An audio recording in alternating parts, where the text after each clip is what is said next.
meus amigos, muito bom dia. Está começando mais uma edição do Fenômeno A Vez do Povo, aqui pela sua TV Mar, canal 25 na NET das organizações Arnoldo de Mello. Muito obrigado mesmo pelo grande carinho da audiência de todas as manhãs juntinhos, eu e você e eu, com as notícias quentíssimas que aconteceram durante a madrugada, durante esta manhã, ou a qualquer momento viram manchetes aqui no Fenômeno A Vez do Povo. E hoje, terça-feira, dia 20 de outubro de 2015. Eita, outubro está quase se despedindo. Meu amigo Jaiminho está louco que chegue logo dezembro.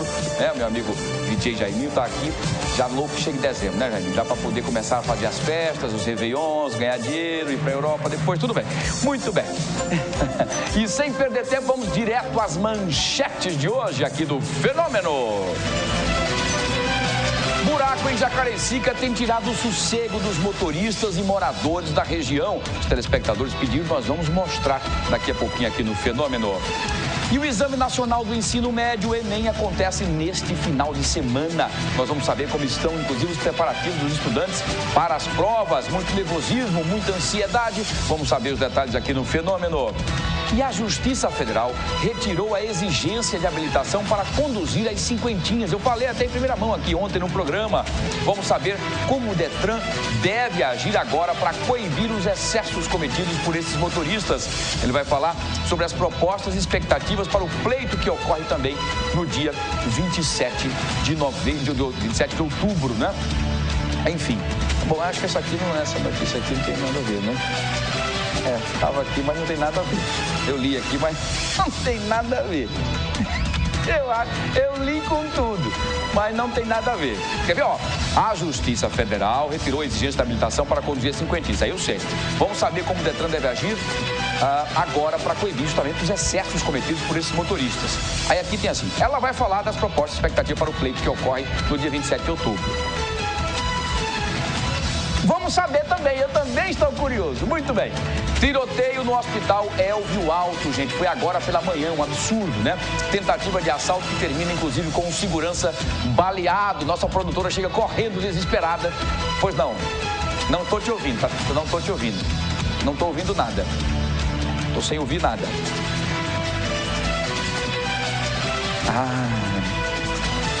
Muito bem.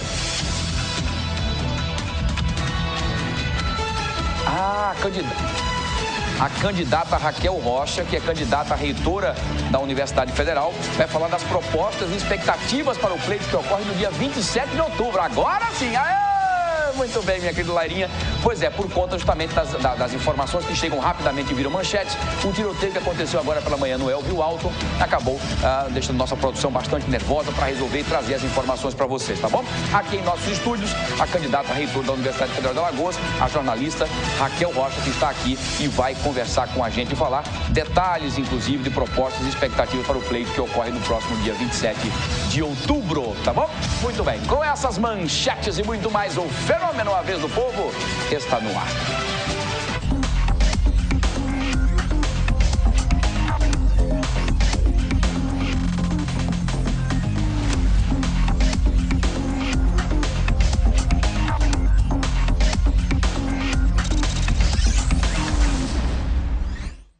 O Fenômeno está de volta. Exatamente, o Fenômeno está de volta. Muito obrigado a você, muito bom dia e obrigado pelo carinho da sua audiência, da sua parceria. E onde quer que você esteja, nosso querido Anãozinho está aqui, né? O Anãozinho hoje está com um jeito meio estranho, não é? O Anão está com umas expressões estranhas. Uma roupa, um sapato amarelo, né? Trabalhando no SMTT. Um abraço, Anãozinho. O Anãozinho está ali na maior alegria com o VJ Jaiminho, né? O Jaime, né? O VJ Jaime está com uma alegria impressionante, o Anão. É porque o Jaiminho vai levar ele pra festa. Aí o Jaiminho botou ele no braço, tá ali os dois correndo pra cima e pra baixo, uma alegria. Pensei que era um casal, mas não, era o... Grande Anão. Olha, deixa eu agradecer a você por deixar a gente sempre entrar todas as manhãs nas suas casas, na sua casa, no seu trabalho, em qualquer lugar que você esteja. Muito obrigado por sempre, todas as manhãs, nos deixar entrar em sua casa todos os dias. Muito obrigado. Entra na minha vida. Muito obrigado mesmo pelo carinho da sua audiência, juntinhos, eu e você e eu, até o meio-dia, com as notícias quentíssimas aqui do Fenômeno, a vez do povo. E olha, você pode continuar interagindo com a gente. Gente, participe, você não sabe como é importante isso e a quantidade de pessoas que têm interagido junto com a gente no nosso WhatsApp, perdão, nosso WhatsApp, no 981079872, que é o telefone das nossas meninas superpoderosas, que estão prontinhas para te atender. Lária Santa Rosa, Porlane Santos e Patrícia Barros, comandados pelo grande Vôlei Malta, nosso diretor de jornalismo, prontinhos para te atender e receber suas informações. Vocês podem mandar suas mensagens, entrar em contato direto com a nossa produção agora pelo WhatsApp, o telefone está aqui na sua tela.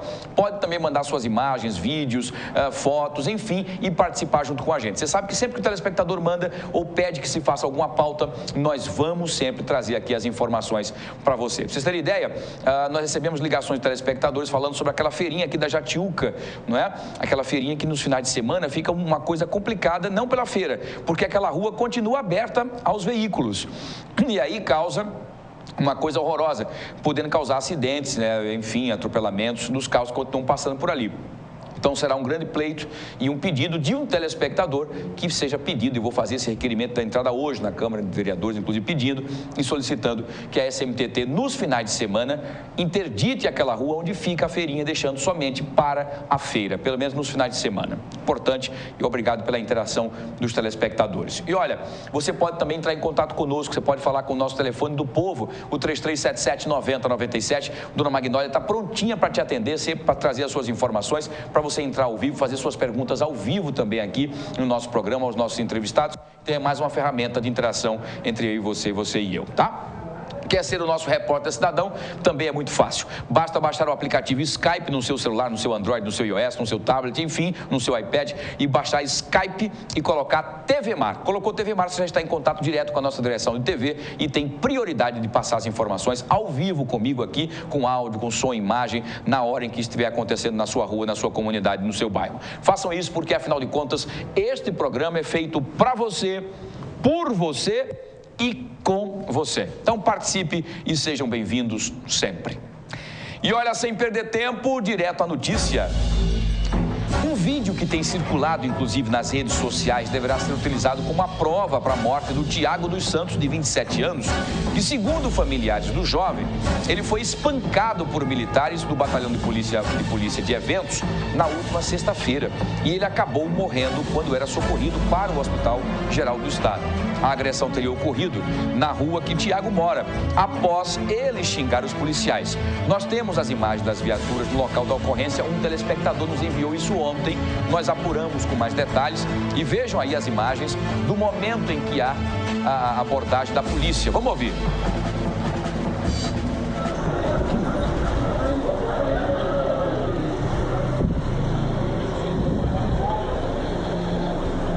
São imagens enviadas por um telespectador que já mostra o momento em que o carro está tentando socorrer já o Tiago. Em entrevista para a imprensa, o irmão de Tiago, Marinaldo dos Santos, disse que ele estava bêbado, né? Olha só, vamos ouvir o que o telespectador que mandou as imagens. A gente escuta choros de uma mulher. Amor do cara, velho.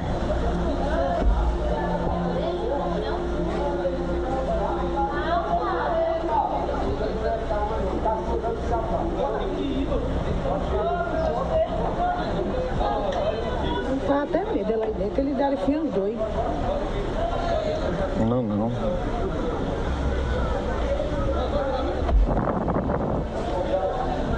Olha aí. Imagens de um cinegrafista amador que nos enviou aqui para a TV. Que, segundo, como eu disse, o Marinaldo Santos disse que ele estava bêbado, o irmão, né? O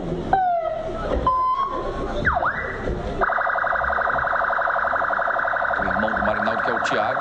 É o momento em que a polícia sai para tentar fazer o socorro do jovem ao HGE.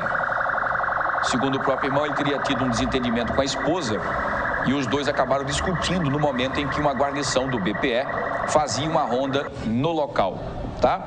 Os militares abordaram o Tiago, que acabou reagindo com xingamentos. Os militares não gostaram e teriam, inclusive, o agredido com vários golpes de cacetete. Após a agressão, os militares colocaram o Tiago na viatura para realizar o socorro, mas quando ele chegou ao hospital, infelizmente já estava morto. O irmão da vítima foi até a central de flagrantes, onde confeccionou o boletim de ocorrência contra os policiais. A família teme que o caso fique impune, já que o laudo do Instituto Médico Legal indica que a causa-morte foi acidente por queda. O Ministério Público já pediu às polícias civil e militar a abertura de procedimento investigativo. Deixa eu explicar o que é que o telespectador passou no momento em que ele estava vendo essas imagens aí, tá? Esse aí já é o momento em que o Tiago já estava praticamente desacordado ou até morto, como você escuta, inclusive, o próprio telespectador, o cinegrafista, dizendo, tá morto, velho. Presta atenção. Cara, tinha dois. Não.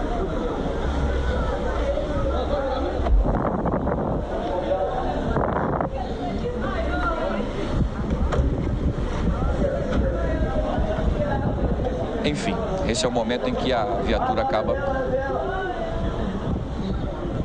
já saindo para tentar levá-lo ao Hospital Geral do Estado, onde infelizmente já chegou em óbito. Infelizmente ele não resistiu aos ferimentos.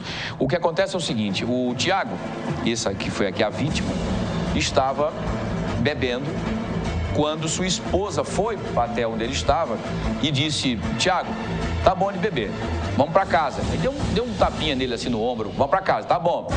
E ele não gostou dessa atitude da esposa e acabou agredindo verbalmente, dizendo, você tá aqui, eu faço o que eu quiser, você não pode ter medo. Daí houve uma discussão falando alto. E o irmão disse, rapaz, Tiago, fala baixo, para com essa briga aqui, porque a polícia está passando. Coincidentemente, o batalhão de policiamento de eventos estava passando, fazendo rondas naquela região. Não foram para a briga do casal, foram naquela região ali, fazendo rondas. E o irmão do Tiago, preocupado que a polícia ouvisse os gritos e fosse lá, como aconteceu, né? E acabou dizendo, rapaz, fala baixo aí que a polícia está passando por aqui, termina criando um problema com você, rapaz. Vá para casa, deixe tranquilo, fique tranquilo e tal. E ele disse, eu quero lá saber, eu não tenho nada a ver com esses palhaços, esses policiais. Ele falou alto. Ao falar alto, os policiais ouviram quando ele disse isso e desceram do carro e foram para lá perguntar por que está chamando de palhaço? Quem é palhaço aqui e tal? E houve uma discussão e nessa discussão o Tiago acabou levando da pior. Segundo informações do irmão, que assistiu a tudo, e alguns telespectadores, os policiais já desceram batendo, empurrando o Tiago e desferindo golpes de cacetetes na cabeça, nas costas do Tiago, que infelizmente acabou caindo desacordado e infelizmente após acabou falecendo. Enfim, essas são as primeiras informações, tá? Há telespectadores que dizem que tem vídeos mais precisos do momento. Nós estamos aguardando que eles nos enviem as imagens, vamos analisar com detalhes e vamos aguardar. Pois não. Nós temos telespectadores aqui que estão ligando para a gente, dizendo que, claro, que o correto da polícia era conter a fúria do rapaz e não manter a mesma violência do qual o rapaz estava tentando manter naquele momento. Enfim, eu agradeço os telespectadores, concordo, logicamente, a polícia é para conter, a não ser que houvesse uma troca de tiros ou que o cara partisse para cima do policial, não é? Enfim, mas me parece, segundo o irmão, o Marinaldo, né? E o Marinaldo disse que não houve nada disso, apenas o xingamento, não é? Por ele estar embriagado. Palhaço, polícia, palhaço, nada a ver com esse palhaço, nada a ver e tal. E os policiais ficaram chateados e aí acabou entrando numa discussão e acabaram indo para vias de fato, onde ele levou da pior, porque os policiais acabaram cercando, batendo nele. E há a informação de que o laudo do Instituto Médico Legal relata a causa-mortes como uma queda causada por pancadas, que aí o Marinaldo acha que talvez por isso tenha sido pancadas do cacetete ou socos que recebeu dos policiais. Vamos aguardar, tem vários telespectadores ligando para cá, passando algumas informações, nós vamos apurar com mais detalhes e vamos trazer no decorrer do programa, tá bom? Uma pena, se foi realmente isso, uma pena, uma truculência desnecessária dos policiais. Olha, uma operação realizada na madrugada de hoje conseguiu localizar e prender um homem acusado de chefiar uma quadrilha de tráfico de entorpecentes no sertão aqui do estado de Alagoas. José Inácio Andrade de Lima, conhecido como Paulo Afonso, olha a figura aí, ó, foi preso em Delmiro Gouveia na semana passada. Ele havia escapado de outra operação que prendeu sua esposa, identificada como Givanilda. Com ele foi encontrado 2 trouxinhas de cocaína, 2 de maconha, dinheiro e uma motocicleta Shinerai de placas N de navio, M de Maria, J de Júnior, 1847, adulterada. Segundo a polícia, contra o acusado já haviam 3 representações de prisão preventiva em desfavor do próprio José Inácio por homicídios. A polícia ainda continua em busca de outros membros da quadrilha, entre eles o Ala e o Canidé, outra duplinha também. Agora, olha lá, a barriga dele tá ali com um cortezinho e tal, né? Já, como é que é, diretor? Esse ponto tá muito baixo, eu não tô conseguindo ouvir. O rostinho dele tá meio amaciado, né? Enfim. O carinho, né, que recebe quando é encontrado e tal, enfim, né? E a barriguinha já tem ali alguma coisa ali, um tiro, alguma coisa aconteceu e a cirurgia foi fantástica, né? A cirurgia plástica foi espetacular, com uma marca bem discreta, né? Para não dizer o contrário, ali na barriguinha dele. Parece aquela boneca quando bota pilha. Enfim. Vai lá, vamos lá. Parabéns à polícia que vem fazendo o seu trabalho. Quando a gente vê a polícia trabalhando, fazendo esse papel de integração e colocando atrás das grades essas figurinhas nocivas da sociedade, é fantástico. Quando a polícia inverte o papel, passa a fazer com a truculência, como é o caso, pelo menos até no momento, em relação a esse jovem Tiago de 27 anos, que era um padeiro, não é? E se exaltou, bêbado e tal, enfim, e acabou a polícia exagerando, né, na força e acabou o rapaz morrendo. Uma pena, a gente fica triste quando isso acontece. Olha, a Polícia Civil prendeu ontem Adelson Pimentel Gonçalves, de 49 anos. Ele é acusado de estelionato.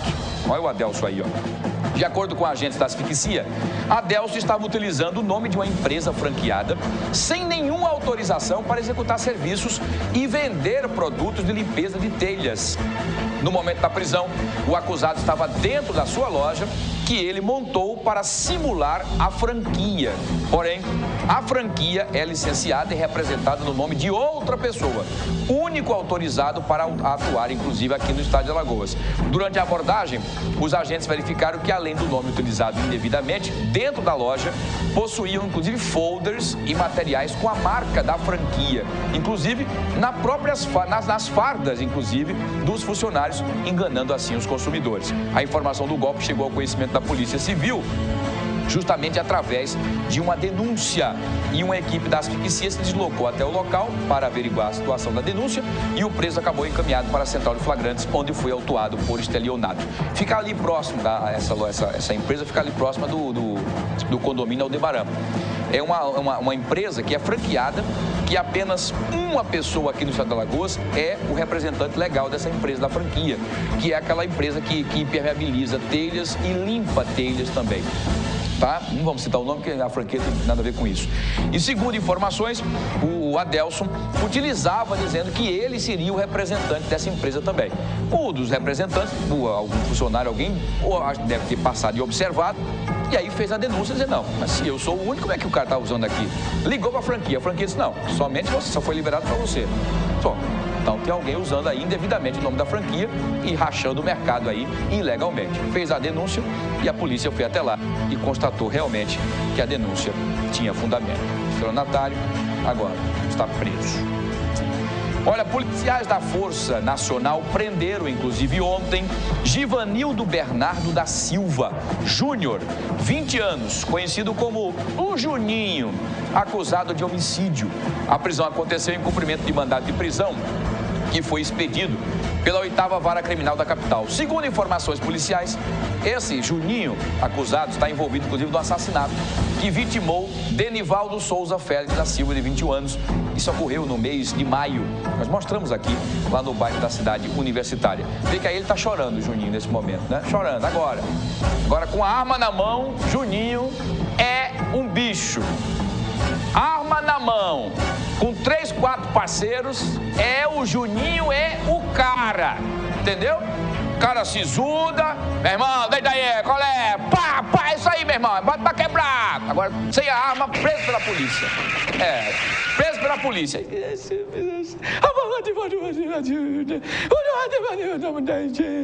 Tem uma música que, né? Tem uma música, Girafa, que diz que tem esse choro aí. Como é que é essa música? Bota aí a sonoplastia aí, Girafa. Tenta achar, Girafa, você como um baiano aí, espetacular. Você, ô Girafa, já foi preso também. Como é? Por que essa... Você que já veio foragido da Bahia pra cá. a gente sempre traz as pessoas para tentar melhorar, né? O Girafa está melhorando, agora botou perto do Anão e do Jaime e acabou. O cara termina voltando, tendo recaído, né? Tô brincando, claro que nosso amigo Girafa é competentíssimo, está aqui conosco com muito carinho, né? Importado, inclusive, de Salvador.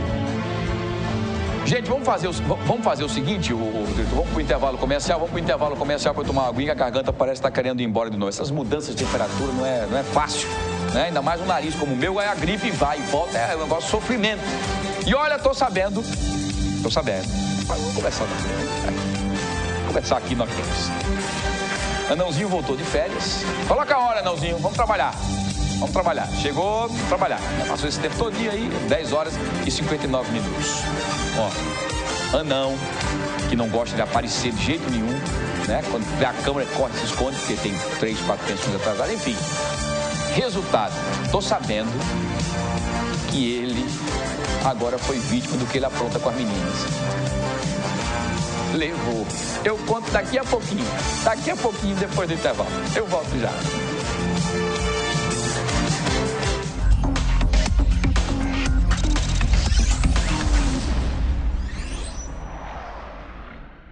A Prefeitura está iluminando a vida de milhares de maceioenses. Diversas luminárias receberam manutenção ou foram instaladas por toda a cidade, inclusive em comunidades que há tempos sofriam com medo das ruas escuras, como o Conjunto Salvador Lira.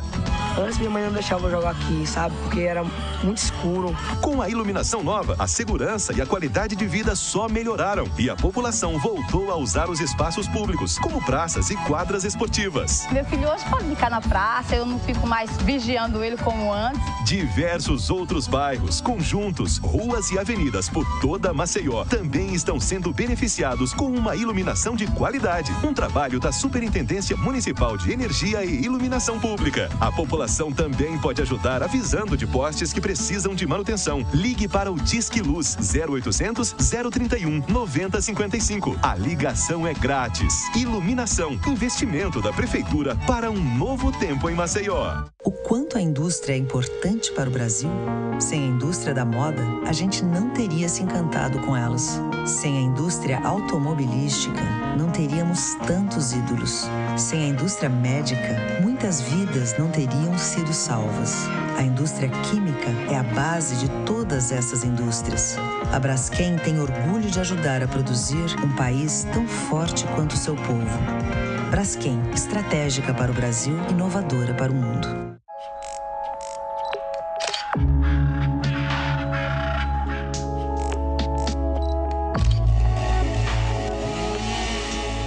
Crimes ambientais. Quando você denuncia, fica mais fácil de a gente ver.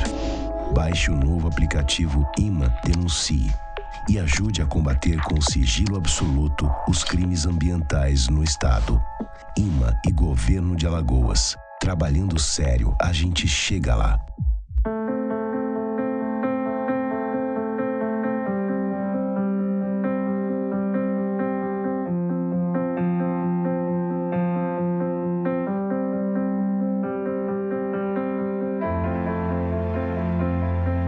Acreditar nos leva mais longe. Esse ano, a Santa Casa reafirmou o nível 3 de acreditação com excelência. E continuamos a acreditar que podemos ser melhores. Dr. Arthur Gomes Neto, diretor técnico médico CRMAL 2503, RQE 1874.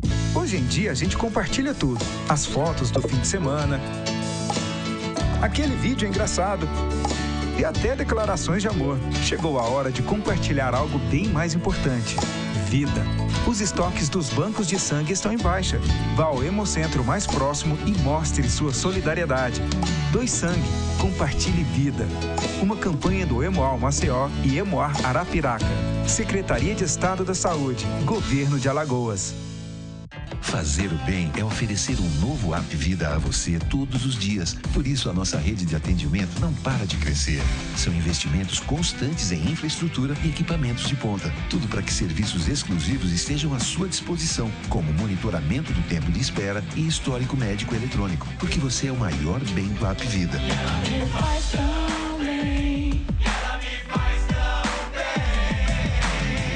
App Vida faz bem para você.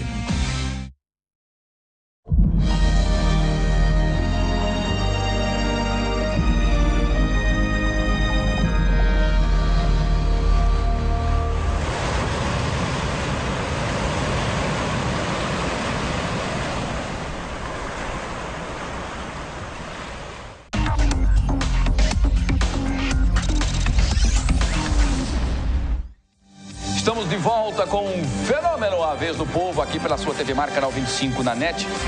E olha, nosso querido Anãozinho, muitos telespectadores ficam perguntando, ligaram agora, querendo conhecer o Anãozinho. Todas as vezes que eu tento colocá-lo já pensei em colocá-lo aqui, ele na internet, para falar com os internautas, ele não quer aparecer. Diz que fica na internet ali, mas não quer aparecer. Fica colocando a hora, mexendo em umas coisas, mas ainda ajuda, né? Enfim. Agora, figura, diz que quem bota para quebrar nas meninas. Resultado. Nosso querido diretor, que é um homem lagunar, flagrou o Anãozinho. É porque ele não filmou. Ficou com medo, então não me deu a imagem, que senão eu ia botar no ar. Anãozinho chorando no Maré. No restaurante Maré lá, eu vou contar tudo. Chorando, tomando o quê? Grito. Caipirosca, sim, com um canudinho. E chorando, ouvindo, sabe que música? Sabe qual é a música? Essa aí, solta aí. Presta atenção, aumenta. LG tem um fogão. Ela não tá com raiva. 4 bocas Electrolux. Aí você pergunta, meu irmão, olha lá. O que você ganhou? Eu levei e foi Gaia. Eu levei e foi Gaia. Exatamente, Anão. Daquelas que a gente se atrapalha. Exatamente. Daquelas que a gente se atrapalha. Eu levei e foi Gaia. Fez tudo e olha o que levou. Levou Gaia, não, para aprender a respeitar os outros, tá bom? Pra você sentir na pele também. Aí agora tá todo triste, a camisa toda amassada, porque a mulher saiu, né? A camisa toda amassada, ninguém passa mais ferro na camisa, o cabelo todo assanhado, deve estar nem tomando banho, nem escovando o jeito, tá um cheiro de jaula danada perto dele ali. Enfim, esse é o nosso Anão. Toma, Anão, para aprender. Gente, olha, as provas do Enem acontecem neste final de semana e esta semana, inclusive, é de muita atividade para os estudantes que tentam uma vaga na universidade pública. O Fernando Palmeira, nosso xerife, foi até lá e traz as informações que vocês acompanham comigo aqui agora. Vamos ver. Nacional do Ensino Médio na reta final dos preparativos e esse final de semana, atenção, você que vai enfrentar essa sagrada batalha de conhecimento para o acesso aos cursos superiores nas faculdades públicas de todo o Brasil. E aqui em Alagoas, particularmente, nós estamos com o Ernesto Stadler, que é diretor-geral, o grande coordenador do Contato, um dos cursos de mais credibilidade aqui do nosso estado, e nos fala dessa preocupação de professores que estão preparando esse contingente de alunos. E esses alunos, o que é que precisa saber e estar preparado? Bom dia, Fernando, né? Obrigado aí pelas as homenagens, né, ao nosso curso. O nosso aluno, né, o aluno, não só o aluno contato, mas o aluno que vai fazer o Enem, o que é que ele precisa nessa reta final, certo? Hoje, vamos a praticamente 3 dias, né, 3 dias do Enem, certo? É ele fixar agora nos assuntos que ele mais viu durante o ano, tá certo? Então não adianta agora o aluno correr atrás, achar que vai aprender tudo nesses 3 dias. Ele tem que mais dar uma relaxadazinha, começar a estudar aqueles assuntos que ele viu, que realmente está com experiência, que está com conhecimento, certo? Para não pegar um assunto que ele não tenha muito a ver e cair o desespero, certo? Então a hora agora é de quê? É de concretizar o que foi feito durante todo o ano, certo? Não adianta agora se apavorar e querer tirar todo o atraso nesses 3 dias. O que é que mais preocupa e deixa o professor focado no aluno, daquilo que se pode dizer que é mais difícil, que é o bicho-papão e que traz um certo temor ao candidato? O que a gente tem que passar para o aluno é o seguinte, né? Ele tem que encarar a prova como um todo, certo? Não adianta ele achar que não vou fazer isso, não vou olhar essa questão porque é disso que eu não conheço, não. Ele tem que olhar a prova como um todo. O Enem não é uma prova específica, certo? É uma prova contextualizada. Então, em todas as matérias, como são os bichos-papões, por exemplo, matemática, física, essas questões e química, são questões que hoje em dia estão mais fáceis para os alunos, pela contextualização que foi feita pelo INEP, né? O tipo de questão ficou bem mais aprazível para o aluno, né? Exigindo que o aluno tenha um conhecimento universal, não só um conhecimento focado naquela disciplina. Certo? E ele tem que também virar o foco dele para quê? Redação. A redação é primordial, é o carro-chefe do Enem. É a única matéria que o aluno pode chegar a 1000 pontos, certo? Nas outras ele não vai chegar a 1000 pontos, é muito difícil, porque é uma nota padronizada, vai comparar a nota com a dele com a dos outros, enquanto a redação é uma nota individual. Então, se ele vai bem na redação, e chegando a 800, 900 pontos, entre 800 e 1000 pontos, ele vai com certeza ter uma nota bem acima dos outros. Redação, por exemplo, a contextualização vem com temas bem, geralmente, atuais.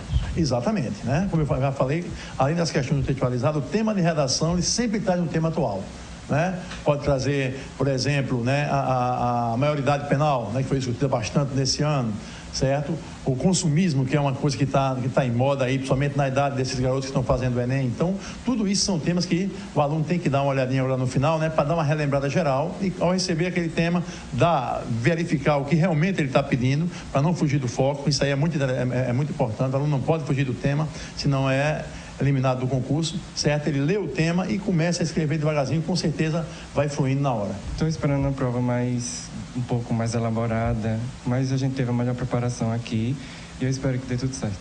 Onde é que você se sente mais forte, mais bem preparado? Em tudo? Ou ciências exatas, conhecimentos gerais, redação? Eu acho que ciências humanas. Eu acho que foi uma preparação muito boa. Nós temos os melhores professores aqui e em redação também. Para se virar nos 30 nas ciências exatas, como é que fica? É um pouco mais complicado no meu caso, mas tentar perpassar isso. Saber estudar também é um detalhe interessante, fazer todo um programa. Você capricha nisso? Isso, um programa, estratégia, porque o Enem é estratégia também. E conhecimento também não é só o suficiente. Lá na frente, qual é o seu objetivo? Qual o curso, qual a profissão? Medicina.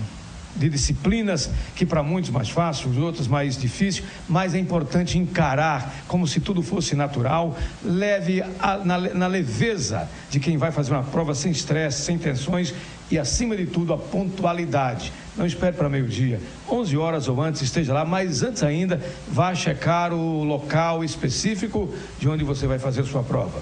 Feliz prova, boa sorte para você, em nome de todos o contato e de todos nós aqui da TV Mar. Aqui do Contato Farol com as imagens do Flávio Santos, Fernando Palmeira para a TV Mar Canal 25 da organização Arnon de Melo, na NET.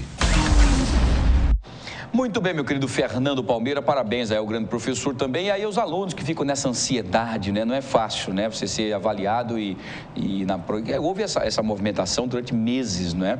De aulões, de aulas, de especificações, de estudos, de dedicação, não é? O importante é que você esteja sempre antenado em tudo que acontece, não precisa ser expert, mas pelo menos entender e ler. O mais importante é ler. Se você lê muito, é importante, você pode ter certeza que você vai ter toda a tranquilidade possível e discernimento para fazer uma prova excelente e poder aí garantir o seu futuro, tá bom? Parabéns a todos os guerreiros alunos do Enem, tá bom? E os professores também, que são grandes, né? Grandes mestres, que fazem com que todos eles recebam as informações dentro das possibilidades da melhor maneira possível. E, gente, olha, hoje nós começamos um ciclo de entrevistas com os candidatos ao cargo de reitor da Universidade Federal de Alagoas. As eleições acontecem no próximo dia 27 agora de outubro e vai decidir quem irá comandar a universidade no quadriênio 2015 a 2019. Para falar um pouco mais sobre suas propostas e a expectativa para esse pleito, nós conversamos hoje com a jornalista e antropóloga Raquel Rocha, que é a vice-reitora, inclusive, da atual gestão. Ela está aqui hoje, recebendo aqui o nosso carinho, para a gente debater um pouquinho sobre suas propostas. Professora, primeiro um prazer tê-la aqui, reitora, para que a gente possa começar essas discussões para que os telespectadores, os alunos, né, o corpo técnico e os professores possam fazer as suas escolhas da melhor maneira possível, que é o mais importante, democraticamente. Muito bem, é um prazer tê-la aqui, muito bom dia, seja sempre bem-vinda. Professora Raquel, por que a senhora decidiu ser candidata a reitora da Universidade Federal de Alagoas? Bom dia. Bom dia. Bom, essa é uma pergunta interessante, de fato, principalmente num cenário desse, né, Wilson, de crise tão difícil que estamos atravessando.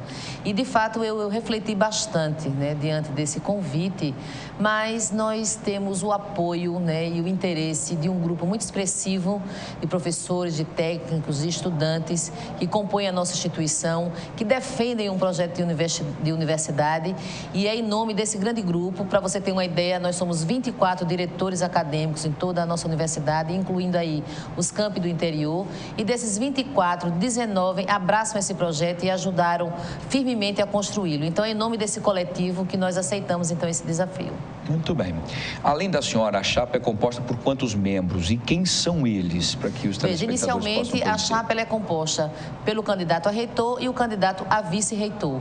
Depois do pleito realizado, você compõe uma equipe, né, que vai ali com os pró-reitores e aí, sucessivamente, os outros escalões. Muito bem. Na verdade, só tem, então, na chapa a senhora E o meu candidato a vice, que é o professor Zé Carlos, que é hoje diretor do Instituto de Matemática, mas que tem uma longa história na instituição, inclusive à frente da COPEV durante 8 anos. Muito bem, tem uma história, né? Entre as suas propostas, professora, a senhora defende a questão, por exemplo, da qualidade de ensino, da pesquisa e extensão. Como é que pretende ampliar isso? Veja, exatamente. Essa é uma das propostas fortes, né, da nossa candidatura. Na verdade, a universidade ela vem perseguindo essas metas de qualidade já há algum tempo e nós queremos intensificar isso, né? A universidade cresceu bastante nos últimos anos, inclusive com o seu projeto de interiorização, e precisamos consolidar cada vez mais esse projeto. É importante dizer que dos 18 cursos, por exemplo, que a universidade recebeu avaliação nesses últimos 4 anos, e numa avaliação que vai de 1 a 5, a nota, né? Nós tivemos 13 desses 18 avaliados em nota 4, que significa um conceito muito bom, e 5 avaliados no conceito 3, que é o conceito bom. Então, nossas propostas com relação ao ensino, pesquisa e extensão, eu vou citar algumas, né, porque não dá para a gente detalhar tudo, mas, por exemplo, no nível de graduação, implementarmos o programa de qualidade da nossa graduação, como fizemos já com o programa de excelência da nossa pós-graduação, que está em curso, e é importante que a gente alavanque, então, os nossos 113 cursos de graduação no sentido de otimizar a sua qualidade e elevar o conceito desses cursos na escala de avaliação do nosso MEC. Muito bem, professora. A senhora é a favor ou contra políticas, por exemplo, de cotas? Eu sou totalmente a favor, inclusive a Universidade Federal de Alagoas pratica a política de cotas desde 2005. Eu sou uma defensora árdua dessa política, inclusive sempre trabalhei com estudantes cotistas desde a implantação das cotas, né? Acompanho fortemente muito de perto o desempenho e o sucesso desses alunos, e para o ano temos esse grande desafio de abraçarmos 50%, né, dentro das nossas vagas de estudantes cotistas. Isso nos traz outros desafios, a necessidade de implementarmos não só ações de infraestrutura, mas também ações pedagógicas que visem abraçar melhor esse público através, por exemplo, de programas de tutorias que acompanhem esse estudante do começo ao fim do seu curso na universidade. Muito bem. Em relação aos servidores, professora, na sua proposta está, por exemplo, a defesa da capacitação, o diálogo, por exemplo, com os servidores. Como é que pretende fazer isso? Exatamente. Isso é um uníssono, Wilson. Ao longo desse tempo todo e em todos os espaços da universidade, há um clamor, né, dos servidores técnicos pela qualificação. Então, a qualificação ela tem um duplo interesse, né, bastante válido, né, nas suas duas composições. Tanto ele significa uma melhoria salarial, né, uma progressão vertical desse servidor dentro de sua carreira, como ele significa uma qualificação melhor desse quadro técnico para o bom funcionamento da instituição. Então, nós defendemos a ampliação, né, dessa política de qualificação de servidores e, evidentemente, também, já que somos uma pessoa do diálogo e sempre pautamos a nossa gestão nessa direção, também a ampliação desse diálogo, inclusive com o estímulo à criação de fóruns para que esses servidores possam se expressar, né, e estreitar ainda mais a sua relação com a gestão central da universidade, gestão central da qual, inclusive, eles fazem parte, e nessa gestão atual, né, da qual eu faço parte, nós nunca tivemos tantos técnicos em função de gestão como temos atualmente. Entendi. Esses fóruns, então, que a senhora está citando em relação para evitar que se acumule os problemas e venha, no final, ver uma bomba, por exemplo. Exatamente. Isso vai se dissipando, então, os problemas das discussões. Vai agilizando, né, as demandas colocadas. A gente tem hoje, por exemplo, fóruns de diretores acadêmicos, e é importante que a gente incentive também essa prática nos outros segmentos, nos segmentos técnicos e nos segmentos também do nosso segmento estudantil. É importante isso porque, do jeito que o reitor hoje tem uma agenda permanente, semanal, com diretores acadêmicos, é importante que ele tenha isso, e ele tem individualmente, mas é importante que ele tenha isso de uma forma mais coletivizada com o segmento dos técnicos também, que são pessoas que estão na ponta do serviço e que fazem toda a diferença na condução dos trabalhos da nossa universidade. Muito bem. A universidade sofreu, professora, cortes financeiros e sofre, inclusive, um sucateamento, não é? Como administrar num momento como este?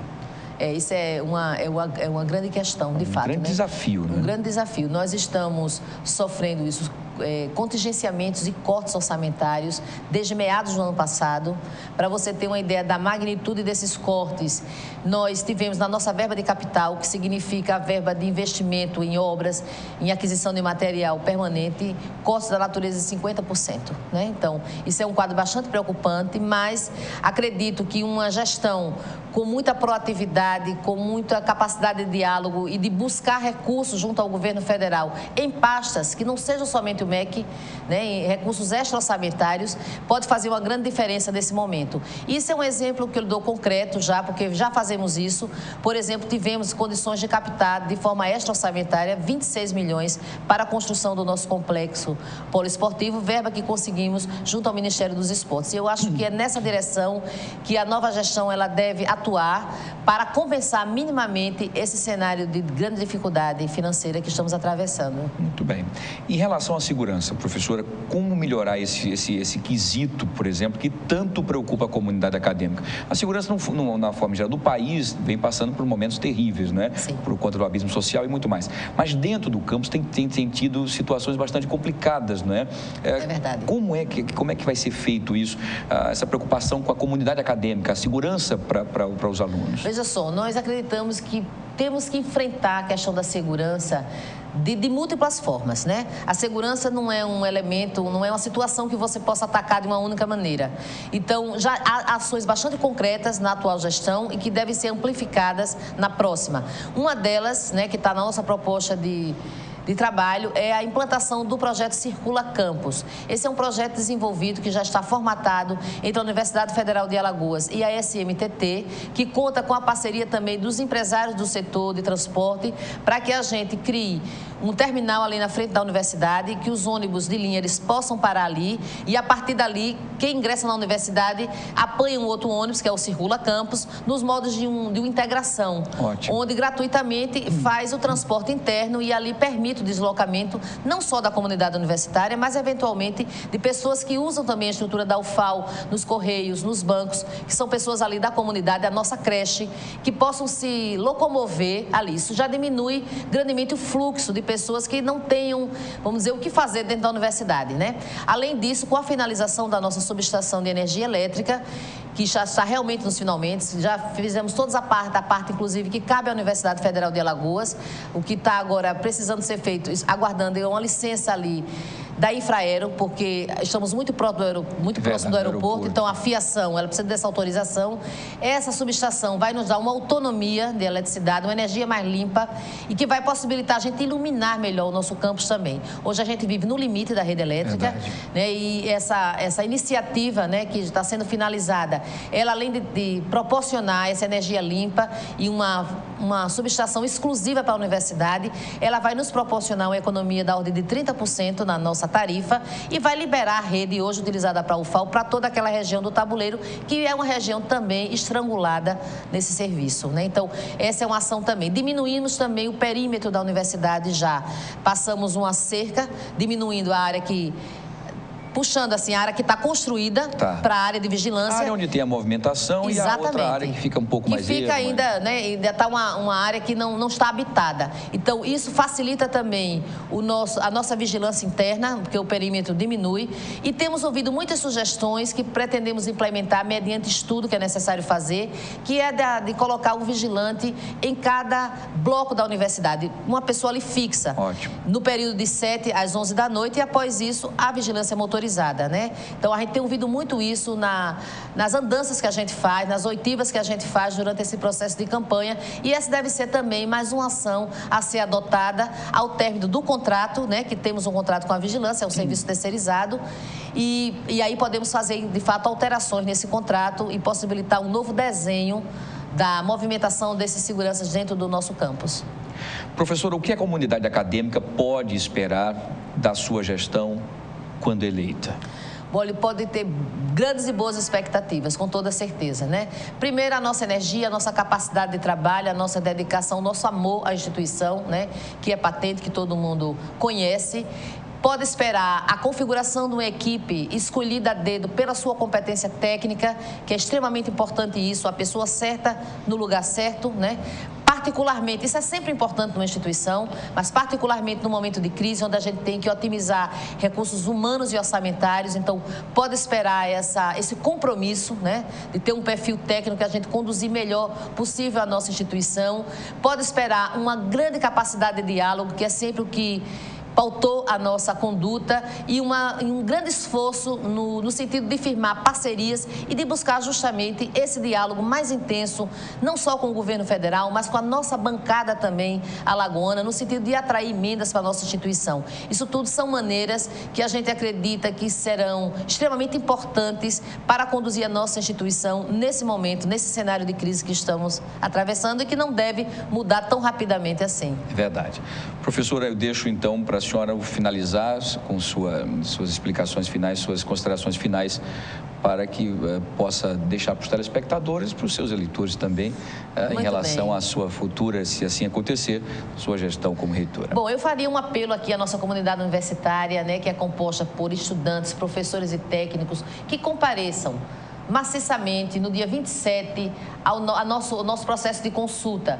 Gente, quando a gente escolhe uma gestão, a gente às vezes pensa que é somente por 4 anos, mas na realidade, uma gestão, uma escolha por um projeto de universidade, ele impacta a nossa instituição num futuro muito mais além do que esses 4 anos. Então, a gente pede que a comunidade reflita, que ela compare as propostas. Nós somos uma comunidade inteligente e altamente crítica, temos todas as condições de comparar os projetos que estão aí em jogo, de analisar o perfil das candidaturas que estão aí colocadas, de enxergar, inclusive, a experiência administrativa que essas pessoas trazem na condução da instituição, e isso, com certeza, a comunidade tem condição de fazer e de escolher, no próximo dia 27, o melhor projeto para a nossa UFAL. Muito bem. Professora, mais uma vez quero agradecer a sua presença, dar os parabéns pela proposta, pela dinâmica, não é? Pela alegria que a gente percebe, essa energia boa. Isso é muito importante, isso já é um passo importante para quem vai realmente comandar, né? Que a gente sabe que não é fácil, principalmente nesse momento de turbulência. Quero agradecer e dizer que o espaço está sempre à disposição. Iremos trazer outros colegas também para que possam passar suas propostas, para que os telespectadores assim possam discernir, né? E decidir democraticamente quem deverá comandar lá a nossa querida Universidade Federal de Alagoas. Eu que agradeço a oportunidade e agradeço aos telespectadores da nossa TV Mar por essa oportunidade de apresentarmos aqui alguma coisa das nossas propostas. Muito bem, a gente agradece bastante sua participação, desejo um bom dia, boa sorte, sucesso sempre. Muito bem, e conversei aqui com a candidata a reitor da Universidade Federal de Alagoas. As eleições acontecem no próximo dia 27, com a jornalista e antropóloga Raquel Rocha, vice-reitora, inclusive atual, da atual gestão. Tá bom? Vamos para o intervalo comercial. Quero agradecer aos telespectadores e só explicar as perguntas e informações que nós recebemos nas entrevistas. Nesse momento, nós não podemos fazer para que dê espaço para que todos os outros candidatos possam ter o mesmo tempo e as mesmas perguntas. Por isso que não posso interagir nem fazer perguntas. Tá? Só para avisar os telespectadores que, posteriormente, que quem seja o vencedor ou a vencedora, enfim, nós traremos e aí as perguntas serão abertas. Tá bom? Então, só para esclarecer aos nossos telespectadores. Vamos para o intervalo comercial, a gente volta já, não sai daí.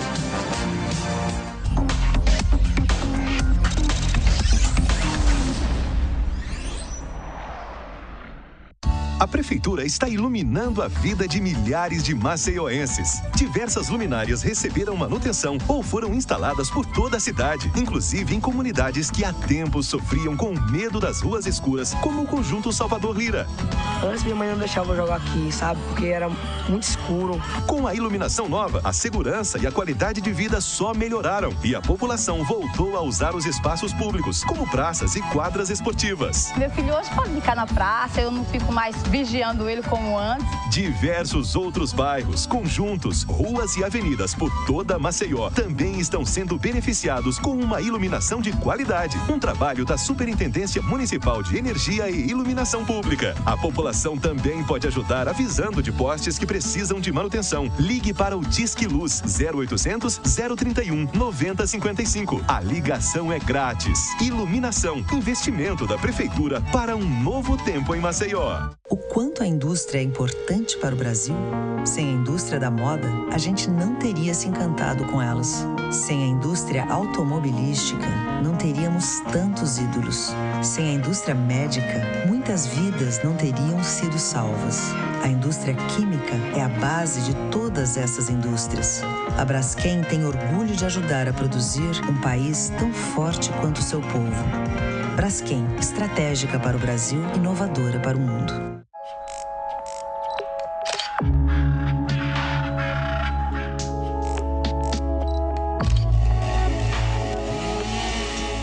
Crimes ambientais. Quando você denuncia, fica mais fácil de a gente ver. Baixe o novo aplicativo IMA Denuncie e ajude a combater com sigilo absoluto os crimes ambientais no estado. IMA e Governo de Alagoas. Trabalhando sério, a gente chega lá.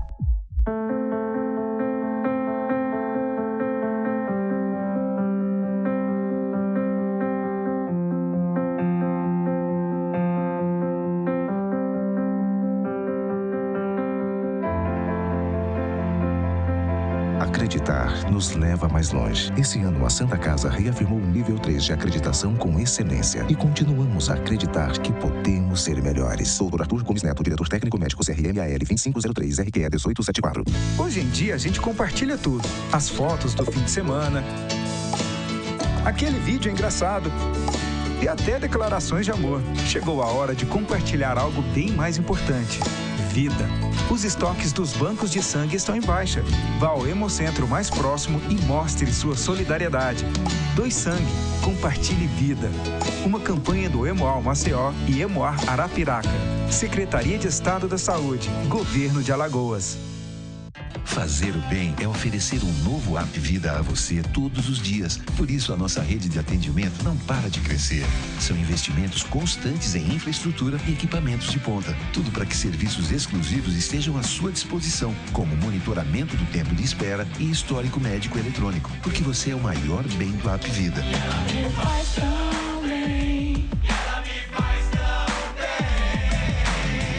App Vida faz bem para você.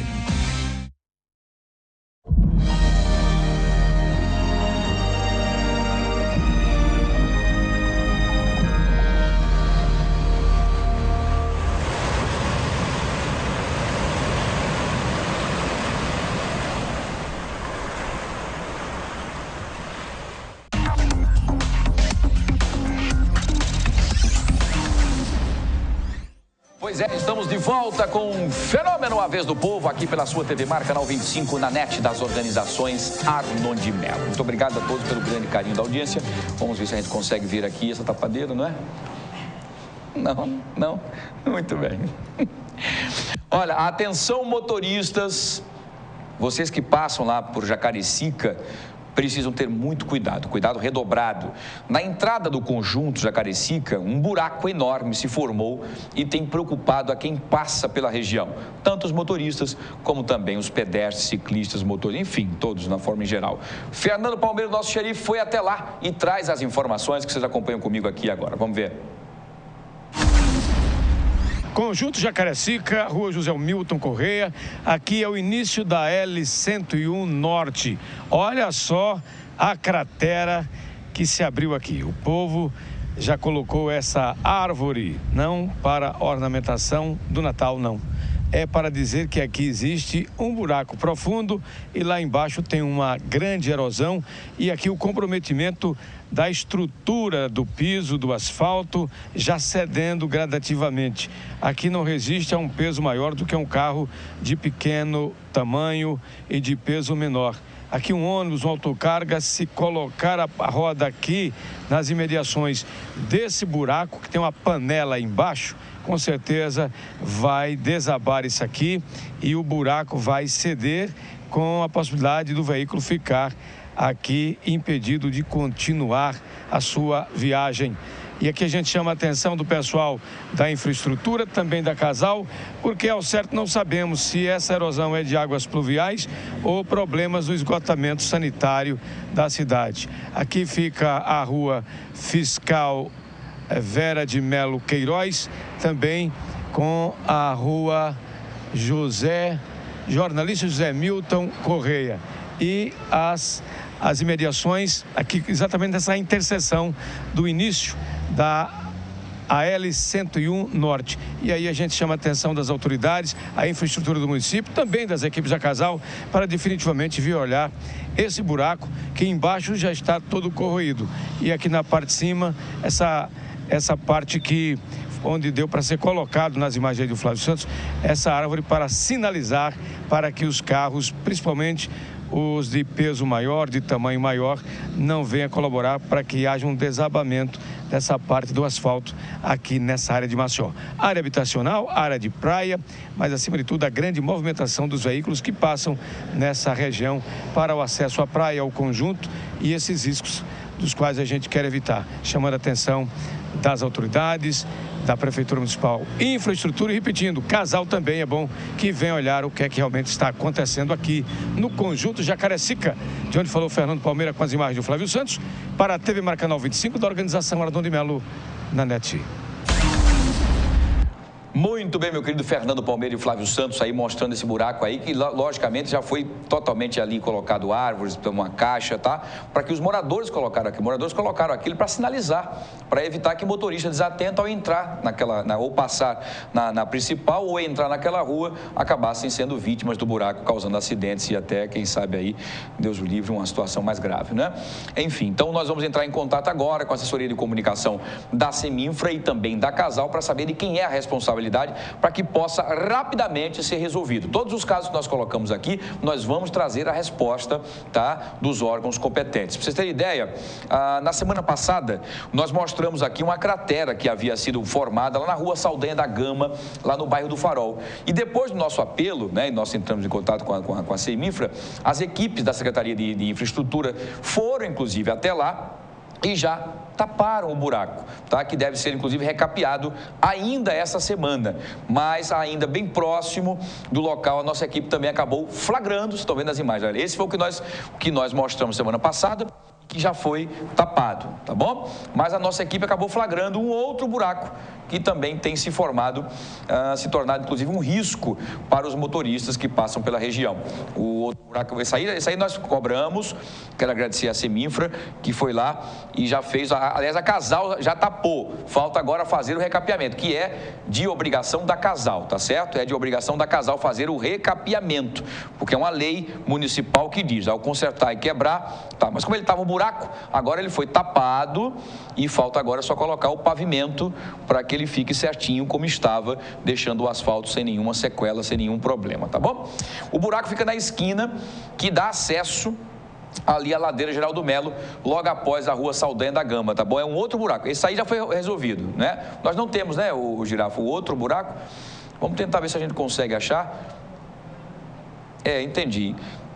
Esse daí é o que nós mostramos e conseguimos resolver. Esse da Saldanha da Gama já está resolvido, o buraco está tapado, porque antes ele estava um buracão imenso, né, podendo causar um acidente horroroso. Então esse está resolvido, falta somente a Casal agora fazer o recapeamento e ela já disse que é de responsabilidade dela, que ela tem que fazer aí a restauração desse local do recapeamento, tá? Agora, existe também um outro buraco na esquina que dá acesso lá à ladeira Geraldo Melo, logo ali após a rua Saldanha da Gama, que é preciso atenção, inclusive, dos motoristas para evitar cair nessa armadilha. Então a gente espera que o problema seja resolvido o mais breve possível, tá bom? Vamos trazer daqui a pouquinho, a gente vê com a produção onde é que fica esse outro buraco, né? Porque não tem, né? Vamos saber então, pode ser que as imagens não tenham chegado ainda, para a gente trazer, para saber onde é que fica esse outro aí na ladeira Geraldo Melo, onde é que está esse outro buraco, é perigoso também, né? Mas nós já conseguimos resolver, que é o da Saldanha da Gama, que nós já mostramos agora, nós pedimos aqui, então o problema resolvido. Já aqui é assim, aqui a gente fala, cobra e logicamente as instituições dentro das suas possibilidades vão lá e resolvem rapidamente. Um abraço a todos que fazem assessoria de comunicação da Casal e da Seminfra também do município, tá bom? E olha, ontem nós mostramos uma imagem também de um buraco na Rua do Livramento. Vocês lembram disso? Aquela rua lá na Rua do Livramento, não sei se tem ainda, diretor, aí as imagens, na Rua do Livramento, que é no calçadão, né? A nossa produção entrou em contato com a assessoria da Casal, que acabou informando que a partir da nossa ligação, só a partir da nossa cobrança, da nossa ligação, que foi aberto, inclusive, um protocolo, né? A assessoria da Casal informou que a partir da nossa ligação e com a nossa cobrança foi aberta aí uma ocorrência, que é o protocolo com a ocorrência, para que o serviço seja realizado. A Casal informou ainda que existe um cronograma de atividades e que esta obra deverá ser feita até 15 dias após o dia 14 de novembro. Até ontem não existia nenhuma ocorrência solicitando o reforço do buraco. Para que os serviços ocorram, é preciso que as pessoas façam a ligação e informem suas denúncias através do 0800 082 0195. Esse telefone aqui é da Casal, tá? 0800 082 0195. Não sei se o diretor consegue achar aquele buraco de ontem que nós mostramos que tinha um de 1 ano e o outro que era um recém-nascido, que até o seu Pedro da banca de revista, né, na Rua do Livramento, em frente à Igreja do Livramento ali, né, tinha 2 buracos, né? Um buraco que já estava recentemente tapado, quer dizer, 1 ano que ele estava mais ou menos tapado, mas estava todo desnivelado, sem um piso, e o outro um buracão grande que foi de um vazamento que a Casal fez recentemente e não tinha tapado. Não havia nenhuma ocorrência feita, nenhuma ligação de reclamação para a Casal. A Casal não sabia. Nós é que fizemos, mostramos, né? Olha aí, exatamente. Esse daí tem um outro, logo na frente tem um outro também que nós pedimos. Esse é o mais perigoso, porque esse aí tem um buraco grande próximo aí, olha aí, o seu Pedro, que é o proprietário dessa banca de revistas, né, que acaba socorrendo as pessoas quando elas caem aí. Então, seu Pedro, fique tranquilo, porque aí a gente já fez aí, inclusive, o pedido e a solicitação, e a Casal disse que dentro do cronograma, o mais rápido possível, vai consertar essa situação e deixar tudo isso aí do jeitinho que encontrou, né? Porque quebraram o piso, quebraram tudo, enfim. Tem até o piso tátil ali também, né, para as pessoas que são deficientes, que é um risco, né? Porque eles vêm no piso tátil ali, não é? E acaba chegando perto do buraco, acabando, enfim, causando um acidente, né? Então, a Casal já abriu aí, então, procedimentos e em breve, assim que for feito, qualquer que seja a interrupção desse local aí, resolvida a solução, nós vamos trazer para vocês, tá bom? Muito bem, aqui assim a gente traz a resposta imediatamente. E olha, ontem, nós também mostramos as imagens de um telespectador denunciando um vazamento de água lá em Bebedouro, vocês lembram? Lá na Rua General Hermes, ali em frente ao Colégio Bom Conselho, olha aí, foi um telespectador, Marcos, que mandou para a gente. A nossa produção entrou em contato também com a Casal, que informou que não havia também nenhum pedido da população.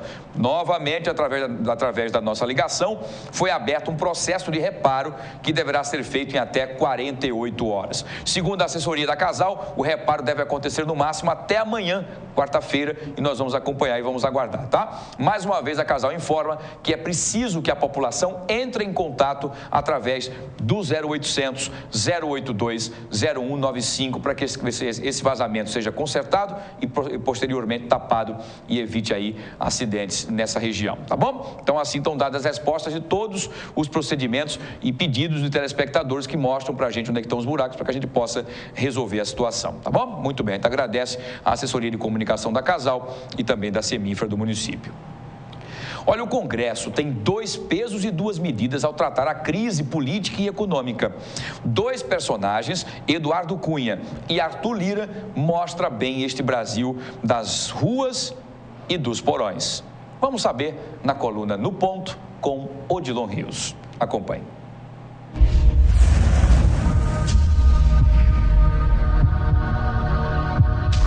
A crise política no Brasil mostra de qual lado está o Congresso Nacional.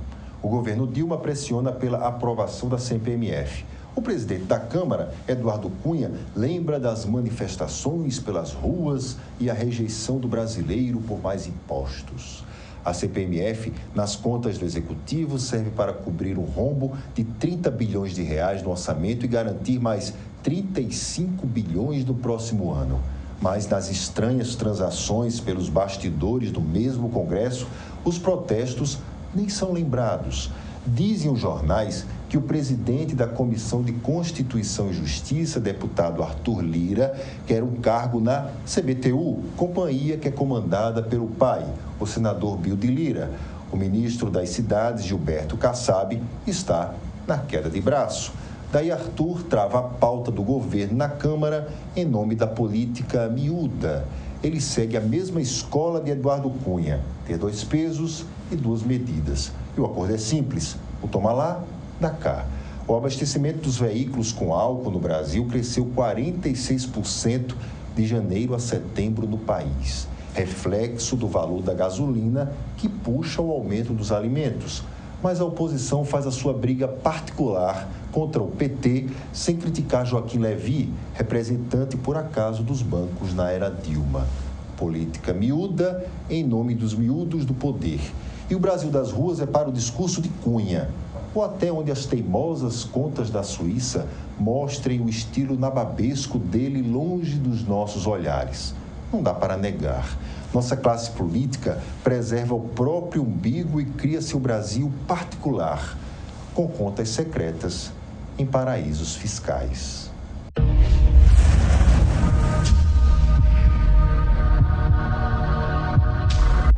Muito bem, esse foi o Odilon Rios, sempre no ponto.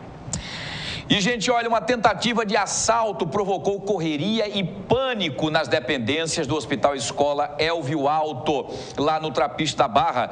Viderlan Araújo traz os detalhes dessa triste iniciativa desses bandidos que entraram no Hospital Elvio Alto para fazer um arrastão com os pacientes e acabaram ferindo, né, numa tentativa do vigilante de tentar conter o assalto, acabou tendo disparos de arma de fogo, acabou vitimando o vigilante com um tiro no braço. Viderlan Araújo traz os detalhes, acompanhe. Estamos na porta do pronto atendimento do Hospital Elvio Alto, onde na manhã desta terça-feira, uma troca de tiros acabou deixando todo mundo em clima de horror aqui nessa posição. Se você observar, o Chico Nogueira está trazendo imagens, tem muita gente na porta, muitos funcionários, muitos companheiros da imprensa, e tem uma senhora que teria identificado a situação. Maria, a senhora viveu um clima realmente de muita tensão. Eu queria que a senhora falasse, eu estou sentindo até os lábios da senhora ainda tremendo com tudo que aconteceu. Relata pra gente, o que foi que aconteceu? Olha, quando eu vi o tiroteio, eu ouvi o tiroteio aqui, corri pra dentro. Aí corri e me tranquei no banheiro. Aí já vi os tiroteios. Aí ele correu pro banheiro. Quando chegou lá, abra. Aí eu abri. Aí ele disse, você tá com quem aí? Eu digo, moça, eu tô sozinha. Aí quando ele abriu, aí a arma na minha cara, eu digo, tome a bolsa, que eu pensei que era assalto. Ele disse, não é isso que eu quero. Não era a senhora que ele queria, então? Não. Ele disse, não é a bolsa que eu quero, não. A senhora estava aqui para fazer atendimento normal? Ai, com meu sobrinho, esse que está doente, muito doente. Que situação, né, que a Maria passou? Ele entrou no banheiro e foi na banheira da faxineira. A faxineira disse, pelo amor de Deus, eu estou fazendo faxina, eu não estou com ninguém aqui, não. E o que aconteceu, dona Maria, aqui nesse local? Nesse local, naquele banheiro ali. No banheiro, né? Nós não temos autorização aqui do pessoal do Hospital Elvio Alto para poder entrar no local, mas tudo aconteceu aqui nesse local. A informação que nós recebemos, a senhora chegou a identificar se eles tinham, dona Maria, por exemplo, farda de colégio? Porque o que se comentou foi isso. Não, eu vi ele com as camisas de listra. Tinha um de camisa de listra. Isso aqui teria sido o sapato, né? O sapato do homem, né? Ele pulou aqui, não foi na hora da troca de tiros. Pelo menos 5 disparos aqui pelo menos 5 disparos aqui no Hospital Elvio Alto. A informação que nós recebemos é que havia um policial que estava acompanhando sua esposa para atendimento aqui. E no momento em que percebeu a ação dos assaltantes, pelo menos a informação é essa, que a ideia era de assaltar ou tentar roubar a arma do vigilante, e isso acabou acontecendo uma troca de tiros aqui no Hospital Elvio Alto na manhã desta terça-feira. O detalhe é que alguns funcionários já afirmaram que essa situação não é a primeira que acontece aqui no Hospital Elvio Alto, que vive esse clima de muita movimentação. Só para que a gente possa fechar, Chico Nogueira, trazer aqui mais uma vez como foi que aconteceu o fato. Temos aqui, inclusive, algumas cápsulas que a imprensa, por exemplo, já está pegando, mas ele teria pulado esse muro, tá certo? Depois da troca de tiros, mas antes, algumas cápsulas aqui espalhadas. Olha só, Chico, tem cápsulas aqui, ó. O pessoal aqui da nossa co-irmã TV Alagoas fazendo imagem também, tem cápsulas aqui, ó, né? Seria cápsulas dessas balas, né? Que teriam sido deixadas aqui depois dessa troca de tiros. Trouxe realmente um clima de muita incerteza. Será que essa situação ainda vai continuar desse jeito, ou o pessoal vai começar a tratar o Hospital Elvio Alto com a segurança maior, já que tivemos aqui, por exemplo, um outro caso sendo registrado no período da noite, a tentativa de roubo da arma de um dos seguranças daqui do local, que acabou também não tendo êxito, como aconteceu na manhã de hoje. Graças a Deus, todos, pelo menos assim, saíram com vida dessa situação e apenas ficou esse clima de muita incerteza e de muito terror na manhã desta terça-feira ocorrer aqui em Maceió, né? Tem ali mais cápsulas também. Deixa eu pegar aqui mais duas aqui. Deixa eu pegar aqui, Chico. Esse é um momento. Nós estamos mostrando. Olha só. Peguei aqui na... Olha. Né? Peguei aqui no local, porque todo mundo já deve ter mexido nessa situação. Esse imprevisto é inevitável. Então, devido a algumas ocorrências do dia, a gente sempre está com os nervos aquecidos. Só que o imprevisto é inevitável. Chegou assim do nada, então eu reagi, que não se recomenda que reaja. Mas na chance que eu tive, eu aproveitei. Depois foi que eu tomei conhecimento que eram 3 elementos. A minha preocupação era não com o que se evadiu, e sim com o que se encontrava adentro do hospital. Quando você percebeu o que aconteceu dentro aqui do hospital? Isso aí é rápido. Eu não sei nem como é que eu fiz isso, mas foi o reflexo. Então, eu sempre estou com os nervos aquecidos já para esses fins, mas graças a Deus tudo certo. Consegue identificar o rosto dele? Você consegue identificar? Um deles, onde eu ver, eu reconheço. Eles apresentaram imediatamente a arma, pedindo a sua? Não, o que parecia ser um aluno de escola, ele já estava com a arma em punho. Então, eu empurrei e fiz o que não se deve fazer, reagir a assalto. Mas, graças a Deus, tudo certo. Esse episódio é um reflexo da insegurança que nós temos no Estado. Para a gente, a tradução é essa. Com relação à nossa unidade, há vários anos, há várias gestões que nós sucessivamente solicitamos um policiamento para a porta do hospital. Infelizmente, até agora, não aconteceu. Já teve casos, outros casos como esse, principalmente um caso noturno da tentativa de roubar uma arma do vigilante aqui no Evel? Houve um outro caso de tiros aqui na porta, mas esse com certeza foi mais grave. Nós temos aqui várias ocorrências de roubos de carro, de médicos, de funcionários do hospital que ficam aqui na porta, de pacientes, de arrombamento de carros para se levar qualquer equipamento que tenha dentro do carro aqui na rua do hospital. Isso é uma coisa muito frequente. Graças a Deus que um pai de família, numa ação dessa, conseguiu evitar, além do assalto, a vida das pessoas que estão ali. Mostrou que nós estamos preparados para trabalhar de vigilante. Nesse posto aqui, eram 5 vigilantes, hoje só tem 2 aí na frente fazendo a segurança de um prédio desse. E aí os vigilantes se sentem inseguros para fazer uma segurança. Olha, se você tem que ter segurança para primeiro dar segurança. Exatamente isso, perfeito. É o que eu estava comentando aqui. Olha, gente, é colocar em risco a vida primeiro do vigilante. Primeiro. Porque como ele é a pessoa que impede que o crime chegue até as pessoas, consequentemente é o primeiro alvo dos bandidos, como assim aconteceu. Os bandidos foram para aí para roubar a arma do vigilante e para dar um cata em que pudesse pegar coisas de valor que tivessem ali. Não esperavam a reação do vigilante, que por sorte levou apenas um tiro no braço, mas poderia ter sido morto, porque eram 3 assaltantes. 3. E que podem voltar. Fabinho. Ainda tem isso. Ainda podem voltar. Não é? Tem um áudio aí vazando aí, foi da matéria, né? Enfim, é só para que a gente possa entender que muitas vezes a economia, o chamado barato, sai caro. Sabe por quê? Porque um vigilante só, para tomar conta de toda essa unidade, numa localização bastante perigosa, como é o bairro do Trapista Barra, por conta de várias favelas que se escundam, que abraçam, inclusive ali o belíssimo bairro do Trapista Barra, deixam realmente aquela região vulnerável.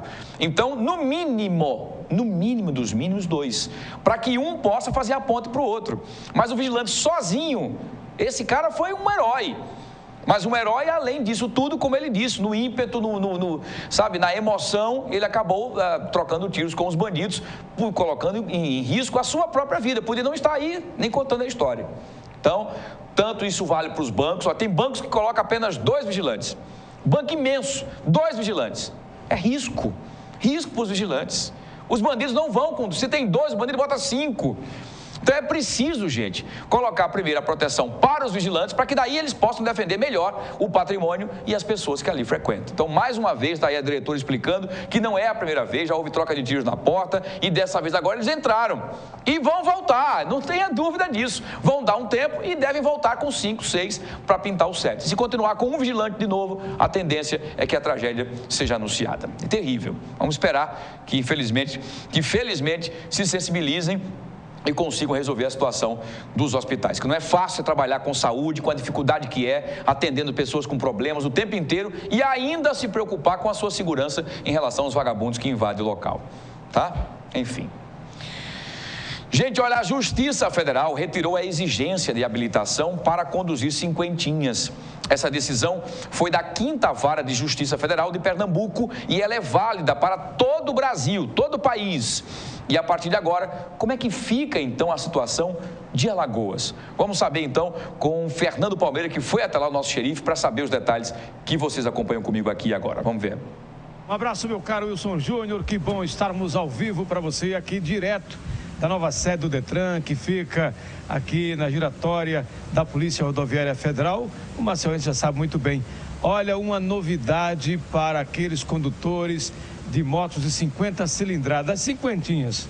A Justiça Federal no vizinho estado de Pernambuco tomou uma decisão que serve para todo o Brasil. Os Detrans não poderão mais exigir essa habilitação. Apenas o licenciamento continua valendo.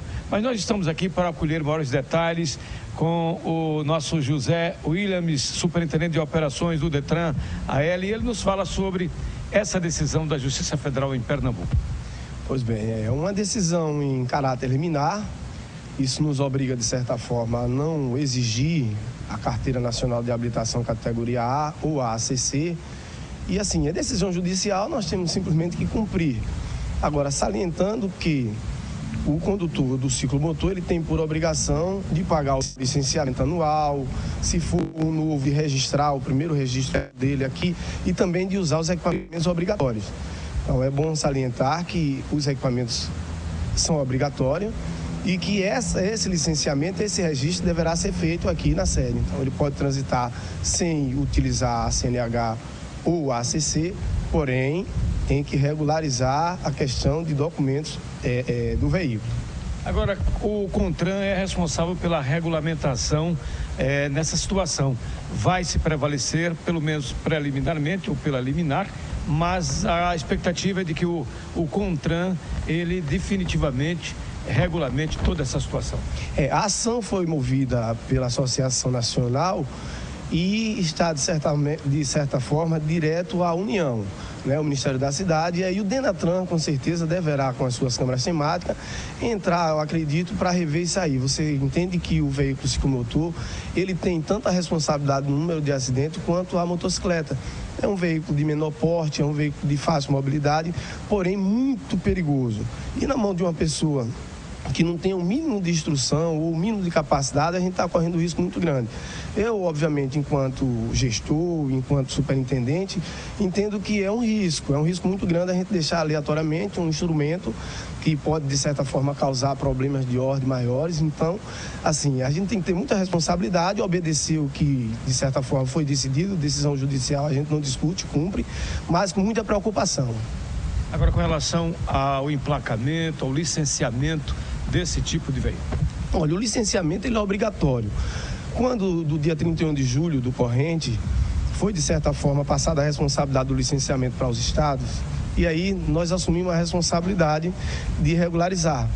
O nosso governo, com muita sensibilidade à categoria dos usuários de ciclomotores, resolveu encaminhar um projeto de lei isentando todos os que foram faturados do dia 31 de julho para trás.